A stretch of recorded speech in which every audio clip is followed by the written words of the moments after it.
Hello everyone, welcome back to my channel geometrics engineering. और आज के इस लेक्चर में हम QGIS के कुछ नए प्लगइन्स के बारे में बात करेंगे जो कि शेप फाइल और उनके एट्रीब्यूट एडिटिंग, टोपोलॉजी एडिटिंग, इन सब के लिए बहुत यूजफुल हो सकते हैं। तो सबसे पहले बात करते हैं हमारे पहले प्लगइन की, जो कि है ऑटो नंबरिंग प्लगइन। तो सबसे पहले इसको इंस्टॉल कर लेते हैं। इंस्टॉल करने के लिए प्लगइन में जाएंगे, मैनेज एंड इंस्टॉल प्लगइन में जाएंगे और यहाँ पे हमें सर्च करना है ऑटो नंबरिंग। ये ऑटो नंबरिंग आ गया। ये एक एक्सपेरिमेंटल प्लगइन है। अगर आपको ये नहीं शो होता है तो आप सेटिंग्स में जाके शो एक्सपेरिमेंटल प्लगइन्स पे टिक कर सकते हैं। तो जो भी एक्सपेरिमेंटल प्लगइन्स हैं, जो भी एक्सपेरिमेंट चल रहा है उन प्लगइन्स पे, वो भी आपको विजिबल होंगे। उसके बाद इसको इंस्टॉल कर लेंगे। तो ये इंस्टॉल हो चुका है और ये 1 2 3 वाला आइकन जो यहाँ पे बन के आ गया, ऐसा ही आइकन आपको भी दिखेगा इंस्टॉल होने के बाद। तो ऑटो नंबरिंग प्लगइन का काम है कि आपकी जो शेप फाइल है उसके एट्रीब्यूट्स में आप देखेंगे ये जितने भी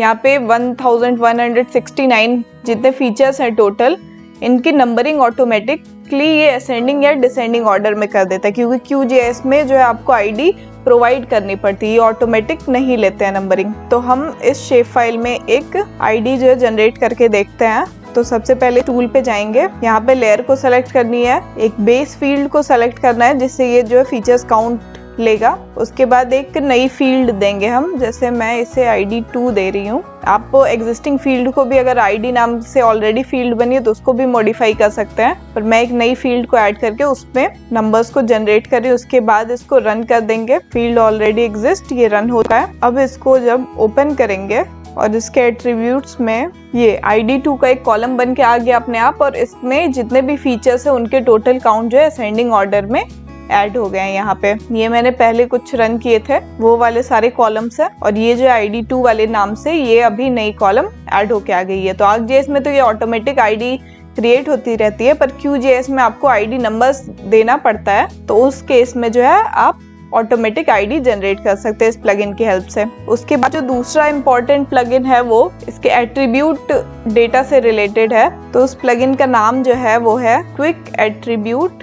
इसको सर्च करते हैं प्लगइन्स वाले सेक्शन में। तो ये क्विक मल्टी एट्रीब्यूट एडिट 3, ये वाले प्लगइन को आपको इंस्टॉल करना है। ये इंस्टॉल हो चुका है। इंस्टॉल होने के बाद आपके पास ये येलो ब्लू वाला जो आइकन है ये एक्टिव होके आ जाएगा। अब जैसे ये एक शेप फाइल मैंने ओपन कर रखी है जो कि ट्रांसपोर्ट नेटवर्क रोड के सेंटर लाइन को रिप्रेजेंट कर रहा है। इस रोड के सेंटर लाइन में हमें, जैसे कि अगर गूगल इमेज को बैकग्राउंड में ऑन कर लें तो पेव्ड और अनपेव्ड को जैसे क्लासिफाई करना है। ये जो है ये रोड पेव्ड है, ये रोड आगे तक जो है ये सारी पेव्ड रोड है, इसके बगल से ये सारी जो जा रही है ये सारी अनपेव्ड रोड है। तो इनके एट्रीब्यूट्स को, मल्टीपल एट्रीब्यूट्स को एक बार में हमें फिल करना है। तो जैसे कि ये सेंटर लाइन वाली लेयर है, इसमें एक फील्ड एडेड है रोड क्लास की, तो इसमें हमें पेव्ड या अनपेव्ड जो टाइप है वो फिल करना है। तो उसके लिए सबसे पहले इस सेंटर लाइन की एडिटिंग को स्टार्ट कर लेते हैं। जो लेयर आपको पता है पेव्ड लेयर है, जैसे ये वाली लेयर हमें पता है पेव्ड है, ये सारी ये जो सीधी सीधी लाइन चली आ रही है, इसको सेलेक्ट कर लिया हमने। और एक बार हम चाहते हैं कि इसमें पेव्ड जो है इनपुट कर दे, बिना एट्रीब्यूट्स में जाए, तो इस टूल पे क्लिक करना है और यहाँ पे आपको रोड क्लास क्लिक करना है और इक्वल टू में आपको पेव्ड लिख देना है।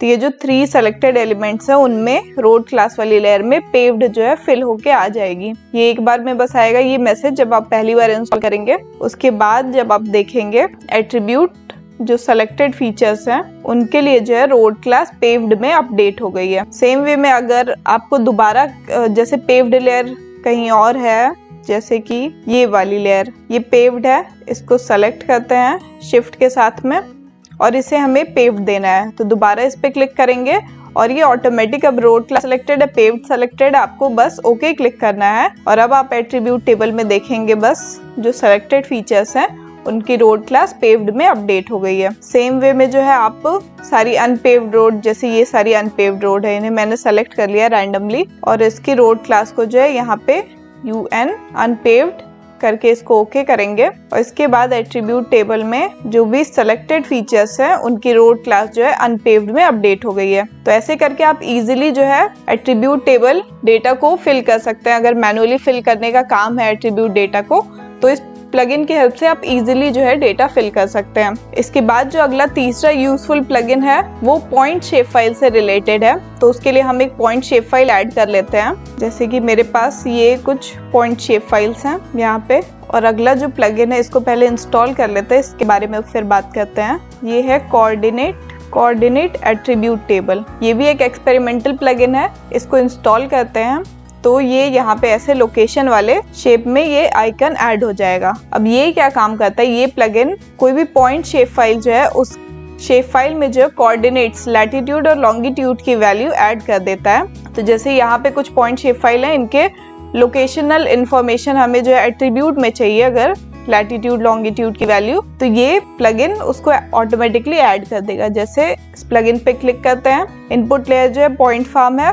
और अगर आउटपुट लेयर जो है हमें जनरेट करनी है उसका नाम हम दे देते हैं कुछ भी, लैटिट्यूड 1। कोऑर्डिनेट सिस्टम जो है आपको सेलेक्ट करना है। ये लेयर जैसे 43 नॉर्थ में बनी हुई है, तो इसको मैं सेलेक्ट कर लेती हूँ। अब यहाँ पे आप देखेंगे तो यहाँ पे जो है लैटिट्यूड लॉन्गिट्यूड जो है दो फॉर्मेट में, एक तो डिग्री मिनट सेकंड में और दूसरा फॉर्मेट जो है यहाँ पे डेसिमल डिग्री में मिलेगा। तो अभी रिसेंटली ये डिग्री मिनट सेकंड में रिप्रेजेंट हो रहा है। अगर आप इसको ऐड कोऑर्डिनेट पे क्लिक करेंगे तो ये जो है प्रोजेक्शन के अकॉर्डिंग ऑटोमेटिकली जो है लैटिट्यूड लॉन्गिट्यूड आ जाएंगे इसमें। अगर इसमें प्रोजेक्शन हम चेंज करते हैं, जैसे WGS 84 रखते हैं, उसके बाद ये पूछेगा कि आपको डिग्री मिनट सेकंड में चाहिए या डेसिमल डिग्री में। तो अगर आप नो करेंगे तो डेसिमल डिग्री में आएंगी वैल्यूज, और यस करेंगे तो डिग्री मिनट सेकंड में। तो पहले इसको यस करके डिग्री मिनट सेकंड में रखते हैं, और अभी करंटली ये प्रोजेक्शन जो है WGS 84 में है, और इसको ओके करते हैं। ओके करते एक नई लेयर ऐड होके आ जाएगी। इसके एट्रीब्यूट्स को जब ओपन करेंगे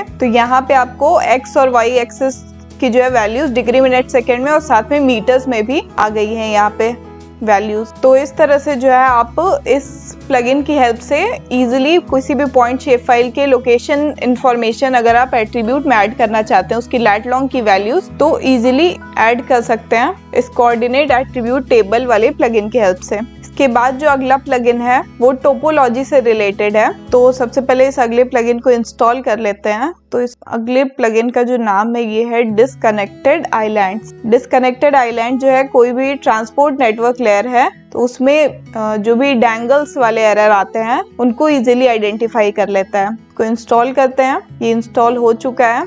अब जैसे एग्जिस्टिंग सेंटर लाइन वाली लेयर है, इसमें हमें जो डैंगलिंग एरर है वो इजीली आइडेंटिफाई करना है।